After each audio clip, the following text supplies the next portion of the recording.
करायचा निवडलेला आहे। आज या ठिकाणी श्री क्षेत्र भोसगाव तालुका पाटण जिल्हा सातारा येथे वीर वारकरी वैकुंठवासी हरिभक्त परायण गुरुवर्य लोटांगण महाराज मालजन यांच्या मार्गदर्शनाने व प्रेरणेने हा सोहळा चालत आलेला आहे आणि वर्ष आहे 25वे, म्हणजे 2 तप पूर्ण झालेली आहेत आणि 3ऱ्या तपाकडे काय तर वाटचाल सुरू आहे। हे तुमचं एवढं भाग्यवान गाव आहे की तुम्हाला कुणाची साथ लाभले, वैकुंठवासी हरिभक्त परायण गुरुवर्य लोटांगणे महाराज। एकदा जोरदार टाळ झाला पाहिजे यासाठी। आणि 25वे वर्ष आहे, 3ऱ्या तपाकडे वाटचाल सुरू आहे। अशीच तुमच्या गावामध्ये 100 तप पूर्ण हो ही पांडुरंगाच्या चरणी प्रार्थना। आणि या एवढ्या सुंदर सोहळ्यासाठी व्यासपीठ चालक आहेत हरिभक्त परायण हरिश्चंद्र महाराज कदमवाडी, हरिपाठ व काकडा हरिभक्त परायण हरिश्चंद्र महाराज, हरिभक्त परायण बाबुराव शिद्रुक महाराज, हरिभक्त परायण संपत शिद्रुक महाराज, हरिभक्त परायण आनेकर महाराज, हरिभक्त परायण चंद्रकांत मस्कर महाराज, हरिभक्त परायण महादेव गुलेकर महाराज, हरिभक्त परायण सुनील आसळकर महाराज, हरिभक्त परायण निवृत्त दैवी, हरिभक्त परायण संपतराव काटकर, हरिभक्त परायण विक्रम माने, हरिभक्त परायण मुरलीधर कचरे आणि उत्कृष्ट हार्मोनियमची साथ देत आहेत हरिभक्त परायण शांताराम मोरे। एकदा जोरदार टाळ झाला पाहिजे त्यांच्यासाठी। उत्कृष्ट मुलंमणी हरिभक्त परायण माऊली सुतार आंबवडे, एकदा जोरदार टाळ झाला पाहिजे त्यांच्यासाठी। आणि आजचा दिवस आहे 3रा, म्हणजे आपला हा 6 दिवसाचा सप्ताह आहे, 5 दिवसांचा। 5व्या दिवशी काल आहे आणि आजच्या या 3ऱ्या दिवसाची कीर्तनरूपी सेवा ज्यांच्यामुळे माझ्या वाट्याला आले असे आमचे हरिभक्त परायण शिवाजी महाराज सपकाळ त्यांच्या थ्रू माझ्याकडे आले। त्याचप्रमाणे आमचे हरिभक्त परायण देशमुख साहेब असतील, हरिभक्त परायण आमचे सपकाळ साहेब असतील। हे परवा मातमीवाडीला आमच्या मित्रांचं कीर्तन होतं, त्यावेळी तिथे उपस्थित होती, तर त्यांची सुद्धा खूप मोलाची साथ आहे पारायण मंडळासाठी। यांच्यासाठी एकदा जोरदार टाळ झाला पाहिजे। आणि उत्कृष्ट गायक उत्कृष्ट वादक विनेकरी बाबा असतील आमचे उत्कृष्ट टाळकरी आणि सर्वात महत्वाचं म्हणजे माईक सिस्टीम। एकदा त्या काकांसाठी एकदा जोरदार टाळ झाला पाहिजे। सुंदर अशी माईक सिस्टीम आहे आणि अशा या सुंदर वातावरणामध्ये आपण इथं कशासाठी आलोय, कशासाठी आलोय आपण इथं पहिला म्हणलं कीर्तन ऐकण्यासाठी, बरोबर ना? मग इथं आल्यानंतर आपण काय केलं पाहिजे, काय केलं पाहिजे? मुखाने नाम आणि हाताने टाळी वाजवली पाहिजे। विठ्ठल विठ्ठल विठ्ठल। आपल्या वारकरी संप्रदायामध्ये काही नियम आहेत, बरं का? वारकरी संप्रदायामध्ये काही नियम आहेत। ज्या दिवशी आता हा सप्ताह आपला 5 दिवसांचा आहे, काही ठिकाणी 7 दिवसांचा असतो, काही ठिकाणी 9 दिवसांचा असतो, पण हा सप्ताह कसा आहे तर 5 दिवसांचा सप्ताह आहे। पहिल्या दिवशी आपण काय करतो तर नामफळ प्रकरणातील अभंग घेत असतो, पुन्हा 2ऱ्या 3ऱ्या दिवशी 4थ्या दिवशी 5व्या दिवशी उपदेशपर प्रकरणातील अभंग किंवा संतपर प्रकरणातील अभंग आपण कीर्तनरूपी सेवेकरिता घेत असतो। आणि शेवटचा दिवस असतो तो काल्याचा असतो आणि काल्याच्या आदल्या दिवशीचा दिवस जागराचा असतो। त्या दिवशी आपण भगवंताला काहीतरी मागायचं असतं, त्या दिवशी आपण मागणीपर प्रकरणातील अभंग घेत असतो। त्या नियमाप्रमाणे आजचा दिवस आहे 3रा। आजच्या 3ऱ्या दिवशी त्या नियमाप्रमाणे आजचा दिवस 3रा आहे, म्हणून संत तुकोबारायांचा संतपर प्रकरणातील अभंग कीर्तनरूपी सेवेकरिता निवडलेला आहे। विठ्ठल विठ्ठल।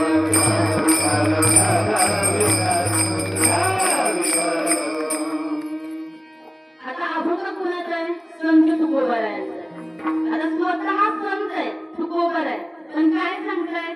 संतांची पायी हा माझा विश्वास सर्व भावे दास झालो त्यांचा। कुणावरती विश्वास ठेवायला सांगितलंय?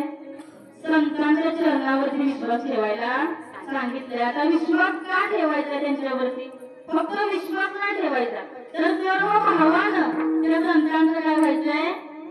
दास व्हायचंय। काय व्हायचंय? दास व्हायचंय। का विश्वास ठेवायचा? का दास व्हायचं?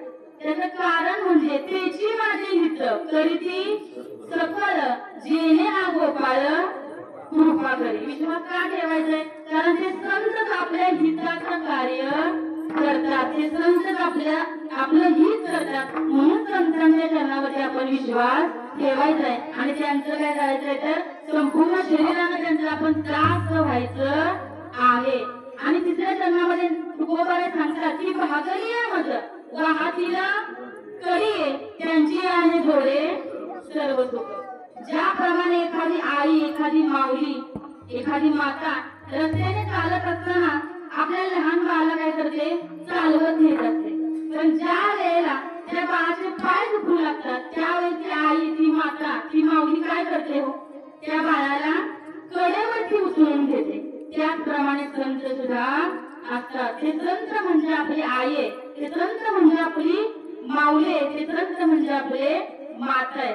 अहो ते संत काय करतात आपली जर कुठे वाट चुकली तर ते संत आपल्याला योग्य वाटेवरती आणून सोडतात. म्हणून भागली माझं वाहतील कडी त्यांची आणि जोडे सर्व सुख.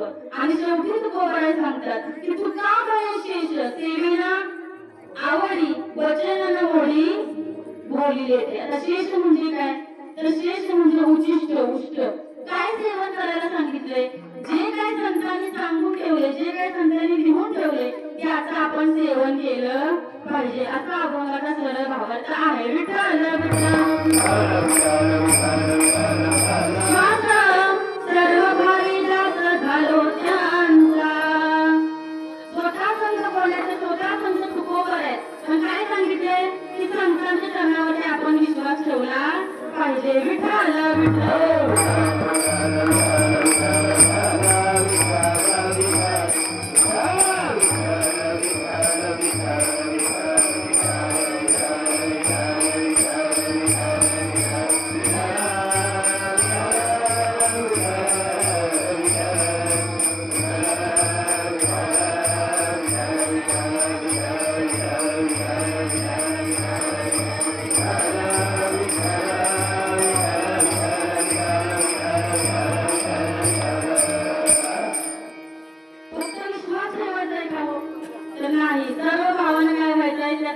आपण दास व्हायचंय. आता विश्वास विश्वास हा शब्द किती अक्षरांचा आहे विश्वास हा शब्द किती अक्षरांचा आहे 4 नाही किती 3.5 अक्षरांचा काय आहे तर विश्वास हा शब्द आहे. आणि हा विश्वास हा शब्द 3.5 अक्षरांचा. आपला देह जर आपल्या हाताने मोजला तर आपला देह किती हातांचा भरतो 3.5 हातांचा देह भरतो. हा 3.5 हातांचा देह 3.5 अक्षरावरती अवलंबून आहे. विश्वास याला काय म्हणायचं विश्वास. आपली पत्नी आपल्याला रोज डबा बनवून देते. काय देते डबा बनवून आपल्याला असतो ना तिच्यावरती विश्वास की माझ्या पत्नीनं काय केलेला चांगला डबा बनवलेला आहे त्यामध्ये काय मिसळलेलं नाही. हा काय झाला पती पत्नीतला विश्वास झाला संसारामधला विश्वास झाला. विश्वास संसारामध्ये सुद्धा पाहिजे आणि परमार्थात सुद्धा पाहिजे. कुणी ठेवला हो विश्वास संतांवरती कुणी ठेवला. अहो आमची शबरी माता ज्या वेळेस शबरीचं लग्न ठरलं होतं ना त्यावेळेस शबरी 25 वर्षाची होती आणि तिच्या वडिलांनी एका बाजूला 100 बकरी आणि एका बाजूला 100 बकरी बांधलेली होती. शबरीला विचारलं वडिलांना बाबा ही एवढी बकरी कशाला आणले काय करायचं यांचं. त्यावेळेस तिचे वडील सांगतात की तुझं लग्न आहे आणि वराडाला मेजवानी घालायची आहे म्हणून ही एवढी बकरी आणलेली आहे. त्यावेळेस शबरी विचार करते की माझ्या लग्नामध्ये एवढ्या मुख्य जनावरांचा मी जीव जाऊ देणार नाही. मला काय हे लग्न करायचं नाही. मी काय हे लग्न करणार नाही. त्यावेळेस शबरी काय करते हो रात्रीची काय होते तर वनामध्ये निघून जाते. त्या मुख्य जनावरांचा जीव वाचवण्यासाठी शबरी काय करते वनामध्ये निघून जाते आणि तिचे वडील तिच्या मागावरती 4 शिपाई पाठवतात. ते शिपाई मागे जातात आणि शबरी पुढे चालत असते. पण शबरी काय त्यांना सापडत नाही. शबरी चालते चालते चालते आणि काय होतं ते शिपाई सुद्धा मागे मागे येत असतात पण शबरी काय त्यांना सापडत नाही. त्या वनामध्ये मातंग ऋषींचा आश्रम लागतो. कुणाचा मातंग ऋषींचा आश्रम त्या शबरीला लागतो आणि शबरी डोकावून राहते त्या आश्रमामध्ये. तर शिष्य मंडळी काय करत असतात? विद्या घेत असतात। शबरी विचार करते की आपण कोण आहे? आपण भिल्ल कुलातील आहे, आपल्याला काही आश्रमात थारा मिळणार नाही, आपण काही आश्रमात जायचं नाही। म्हणून शबरी काय करते? त्या आश्रमाच्या बाजूला एका झाडाखाली झोपडी बांधून राहते। आणि काय करायची शबरी? ज्या वाटेवरून ते संत चालतायत, ते माता ऋषी चालतायत, शिष्य मंडळी चालतायत, ती वाट शबरी हाताने स्वच्छ करायची। काय करायची? हाताने ती वाट स्वच्छ करायची, सडा रांगोळी काढायची, फुलांच्या माळा करायची। का? कारण त्या वाटेवरून कोण जाते? संत जातायत। म्हणून ती शबरी एवढी त्या संतांची सेवा करायची। आणि एक दिवस जातो, 2 दिवस जातात, महिना जातो, माता ऋषींना प्रश्न पडतो की हे कोण करतंय बरं? हे सगळं स्वच्छता कोण करतंय? म्हणून माता ऋषी शिष्य मंडळींना सांगतात की तुम्ही काय करा, या व्यक्तीचा शोध घ्या। मग ते शिष्य मंडळी काय होतात? पहाटेचे उठतात आणि एका झाडाच्या पाठीमागे लपून बसतात। शबरी येते, सडा रांगोळी काढते, फुलांच्या माळा करते, हाताने अंगण स्वच्छ करते। आणि ते शिष्य मंडळी शबरीला पाहतात आणि शबरीला घेऊन माता ऋषीकडे येतात। माता ऋषी विचारतात शबरीला, बाळा कोण आहेस तू? कुठून आले? तुझं नाव काय? गाव काय?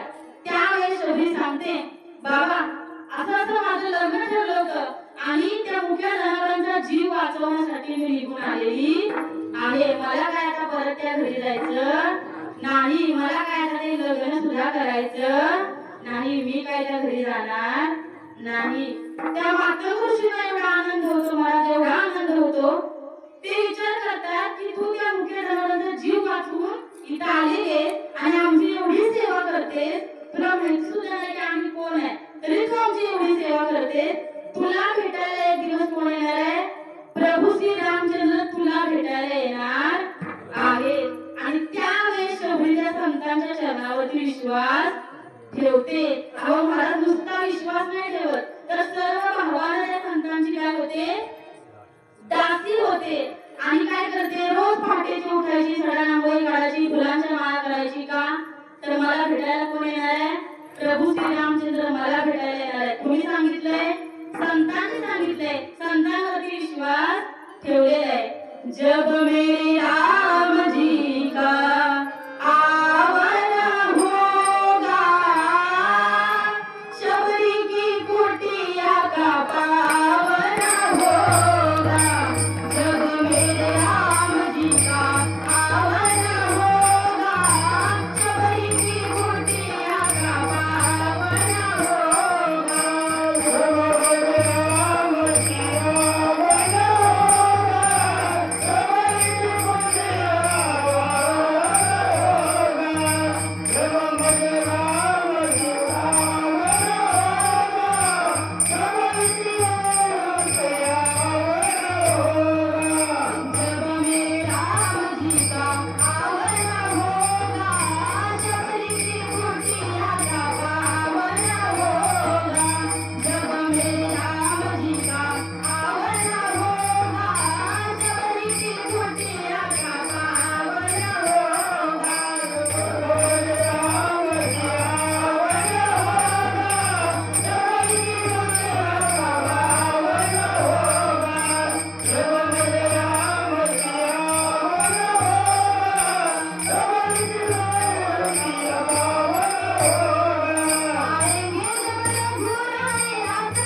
दर्शन होगा शबरी की कुटिया का पावन होगा।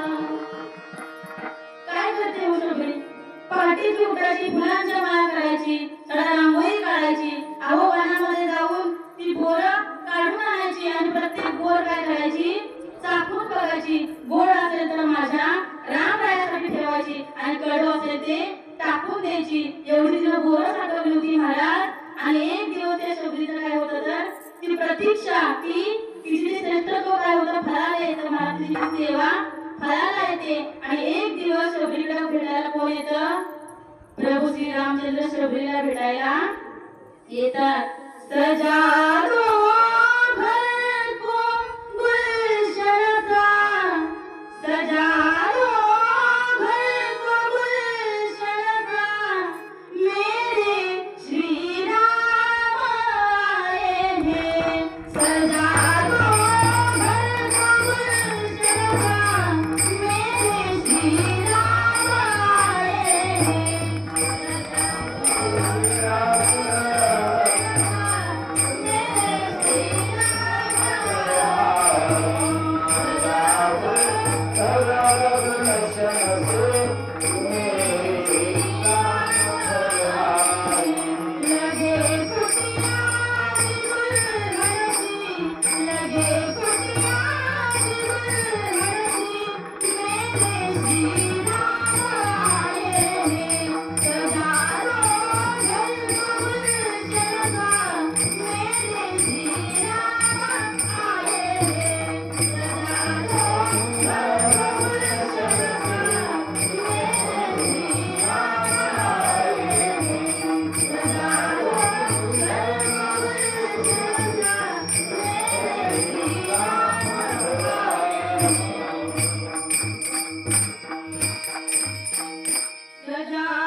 प्रभू श्री रामचंद्र स्वतः येतात महाराज।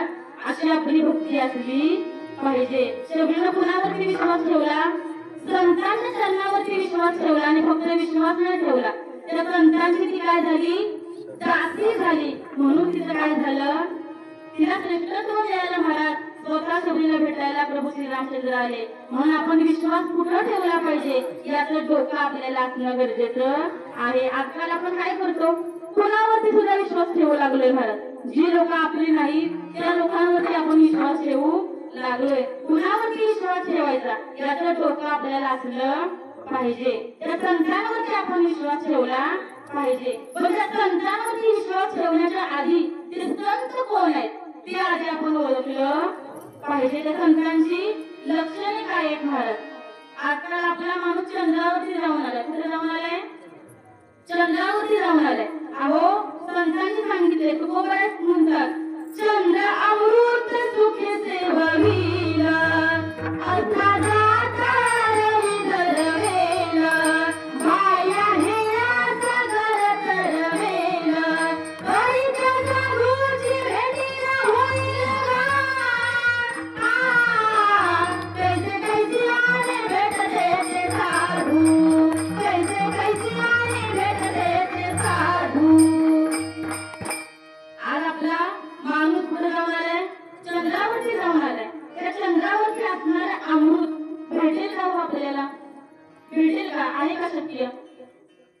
शक्य नाही महाराज। पण संत सांगतायत की ते अमृत सुद्धा आपल्याला भेटेल, पण संतांची संगत लाभणार नाही। अति दुर्मिळ आहे तर ती संत संगत आहे। भैया हेरा सागर तरवेल, दोन्ही हातामध्ये दोन्ही भाऊ मध्ये आपले ते समुद्राला आपण अडवून धरू शकतो का?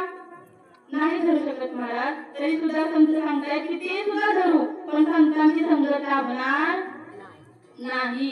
भाया हेरा सागर तरवेल, आख्या जाता रवी धरवेल, मावळणाऱ्या सूर्याला आपण अडवून धरू शकतो का? अजिबात नाही महाराज। पण संत सांगतात की ते सुद्धा करू, पण संतांची संगत आपल्याला लाभणार नाही। कैसे कैसे आणि भेटते ते साधू, इतकी अति दुर्मिळ आहे तर संत संगत आहे। आता हे संत, ह्या संतांची संगत कुठं भेटणार आहे आपल्याला? त्या संतांची अहो नाथ महाराज म्हणतात अर्थ काम चालणारी चित्ता मान मान मोह माया मित्रा वर्ते समाधानी सर्वथा साधू भेट देतीला आवचिता ऐसे ऐसे यारे भेट देते साधू. या साधूची लक्षणे काय आहेत, या संतांची लक्षणे काय आहेत?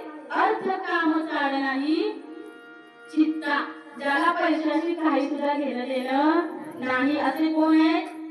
असे आपले संत आहेत, असे आपले साधू आहेत. एवढं सगळं असून सुद्धा मान मोह माया मित्या, त्यांचा मान ठेवला नाही तरी त्यांना राग येत नाही, असे कोण आहेत? असे संत आहेत. आणि एवढं सगळं असून सुद्धा ते कसे आहेत? समाधानी आहेत. ही जी लक्षणे तुम्हाला कुठल्या व्यक्तीमध्ये दिसली तर तो व्यक्ती कोण आहे? तो व्यक्ती संत आहे महाराज, तो व्यक्ती साधू आहे, हे आपल्याला आधी ओळखता आलं पाहिजे आणि त्या संतांवरती आपण विश्वास ठेवला पाहिजे. आजकाल महाराज भरपूर संत झालेत, बरोबर ना?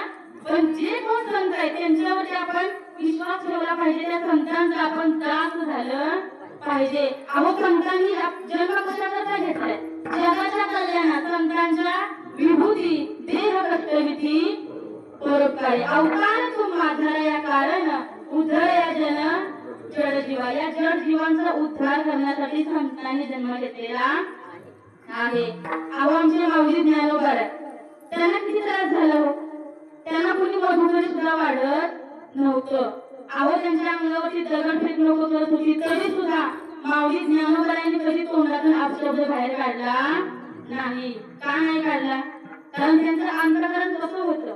कृपाळू उदार माझा ज्ञानेश्वर तया नमस्कार वारंवार. उदार अंतःकरणाचे कोण होते? माऊली ज्ञानोबाराय होते. अहो स्वतः माऊली ज्ञानोबाराय संतांची लक्षणे सांगतात, स्वतः संतांचं महत्व सांगतायत. संत कोण आहेत?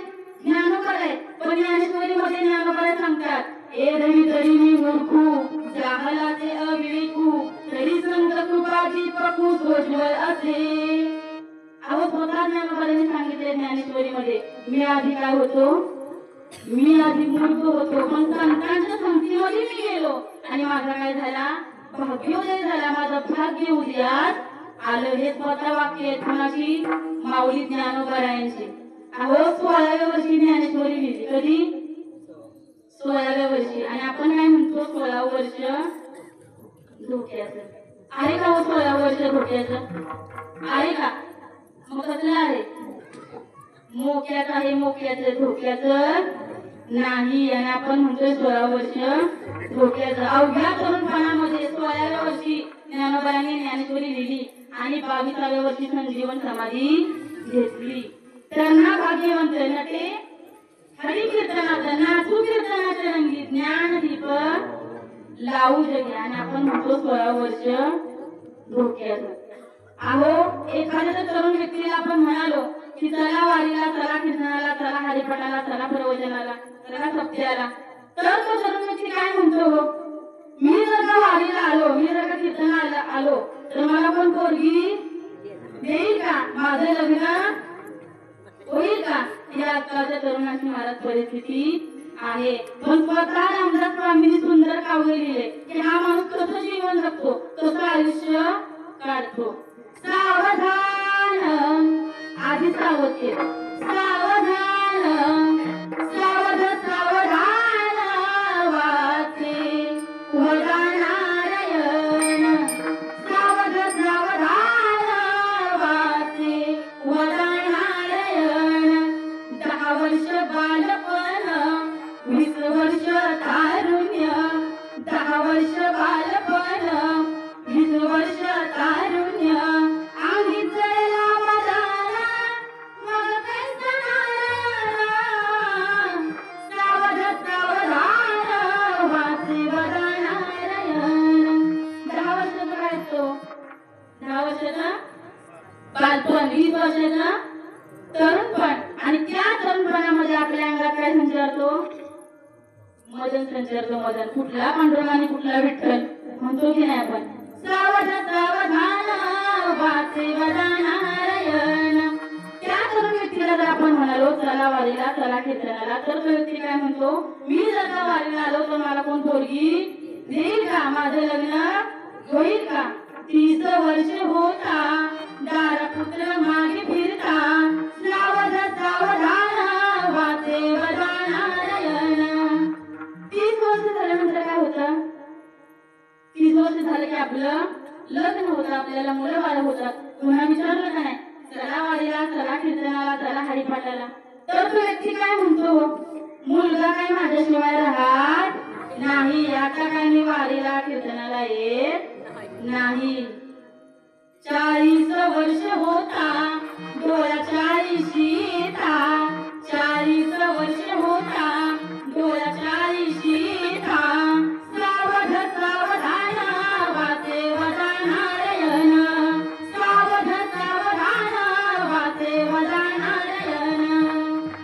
40 वर्ष झाले की काय होतं आपल्या चष्मा लागतो आता 40 वर्ष काय घेऊन बसलाय आजकाल 10 वर्षाच्या मुलाला सुद्धा काय आहे चष्मा आहे तरी विचारलं का नाही महाराज चला वारीला चला कीर्तनाला तरी सुद्धा तो व्यक्ती जात नाही 50 वर्ष होती हलती दातांच्या पंक्ती 50 वर्ष होती हलती दातांच्या पंक्ती श्याम केस शुभ्र होती श्याम केस शुभ्र होती सावध सावधान वाचे वदानारायण सावध सावधान वाचे वदानारायण 50 वर्ष झाल्यानंतर काय होतं आपली जात हलायला लागतात म्हणून काय खायचं आणि काही नाही खायचं हे आत्ताच आपल्याला कळालं पाहिजे पुढे जाऊन काय त्रास नको आणि त्या 50 वर्षामध्ये आपली केस सुद्धा काय होतात पांढरी व्हायला लागतात पण आजकाल आपण काय करतो कलर करतो आणि तो कलर सुद्धा काय होतो 15 दिवसामध्ये उघडकीस येतो तरी विचारलं का नाही चला वारीला चला कीर्तनाला तर तो व्यक्ती काय म्हणतो ना तू काय माझ्याशिवाय राहत नाही आता काही मी वारीला येत नाही साठीची बुद्धी नाही मग हाता येते काठी साठीची बुद्धी नाही मग हाता येते काठी त्याची म्हातारा म्हणती त्याची म्हातारा म्हणती सावध सावधान वाचे वदानारायण सावध सावधान वाचे वदानारायण साठीची बुद्धी नाठी मग हाता येते काठी त्याची म्हातारा म्हणती आणि त्याची हसत काळठी हे काय माझे शब्द नाही ते स्वतः रामदास स्वामींनी लिहिले महाराज तुम्हाला जर विश्वास बसत नसेल तर घरी जाऊन तुम्ही बघू शकता स्वतः रामदास स्वामींनी सांगितले हा माणूस स्वतः जीवन जगतो ज्या वेळेस आपल्याला 60 वर्ष होतं त्यावेळेस आपल्याला जरा करायचं आपली जरा बुद्धी कमी काम करते आपल्या हातामध्ये काठी येते काठीची बुद्धी नाठी मग हाता येते काठी त्याची म्हातारा म्हणती तरी महाराज विचारलं नाही चला वारीला चला कीर्तनाला चला हरिपाठाला तर तो व्यक्ती ह्याच्या कट्ट्यावरती गप्पा मारत बसेल पण कीर्तनात कधी येऊन बसत नाही कधी हरिपाठ करत नाही कधी प्रवचन ऐकायला जात नाही 70ची झाली दैना बसल्याने उठवेना उठल्याने चालवेना तो झाला दैन्यवाना सावध सावधान वाचे वदानारायण सावध सावधान वाचे वदानारायण 70 मध्ये काय होतं 70 मध्ये 70ची झाली दैना बसल्याने उठवेना आणि उठल्याने चालवेना तो झाला दैन्यवाना अहो ती 70 मध्ये आपली परिस्थिती कशी असते महाराज फक्त म्हटलं का नाही चला कीर्तनाला चला वारीला चला हरिपाठाला माझं कंबरट गेलं माझं गुडघं गेलं माझे पाय गेले कुठे गेले कुठे गेले पुढे गेले आपण हळूहळू पाठीमागून जायचं नाही महाराज तरी सुद्धा आपण एका जागेवरती होतो पण कधी पांडुरंगाचं नाव आपल्या तोंडात येत नाही नाही त्या गोष्टी आपण बोलत असतो नाही त्या गोष्टी आपण बोलत असतो पण कधी आपण नामस्मरण करत नाही 60-20 मिळून 80 तो झाला अपयशी 60-20 मिळून 80 तो झाला अपयशी वत वत लागे पाठी वत वत लागे पाठी सावध सावधान वाचे वदा नारायण सावध सावधान वाचे वदा नारायण 80 वर्षामध्ये काय होतं 60-20 मिळून 80 तो झाला अपयशी वसवस लागे पाठी महाराज 83 वर्षामध्ये त्या 90 वर्षामध्ये ज्यांनी पूर्वी चांगले पुण्य केले ना त्यांची परिस्थिती चांगली असते महाराज पण ज्यांनी खूप पाप केले त्यांची परिस्थिती कशी असते इथून उठा तिथं बसा तिथून उठा तिथं बसा तिथून उठा बाहेर जावा अशी ती परिस्थिती महाराज असते तरी सुद्धा आपण भगवंताचं नाव काय कधी तोंडात घेत नाही पूर्ण आपली एवढी शेवटची वेळ असते तरी आपल्या तोंडामध्ये कधी नाव स्मरण येत नाही कधी आपण हरिपाठ करत नाही कधी काकडा ऐकत नाही नाही त्या गोष्टी आपण महाराज ऐकत असतो एक शतक पूर्ण झाला आला तैसा वाया गेला एक शतक पूर्ण झाला आला तैसा वाया गेला सावध सावधान वाचे वदा नारायण सावध सावधान वाचे वदा नारायण एक शतक पूर्ण होतो आपल्याला 100 वर्ष आपल्याला पूर्ण होतात पण आपण कधी पंढरपूरला दर्शनाला जात नाही कधी त्या पांडुरंगाचं नाव कधी आपल्या तोंडामधून येत नाही आपल्या मुखातून येत नाही कधी आपण हरिपाठ ऐकत नाही विश्वास सर्व भावेंद्राची प्रकार जेणे हा गोपाळ कृपा कर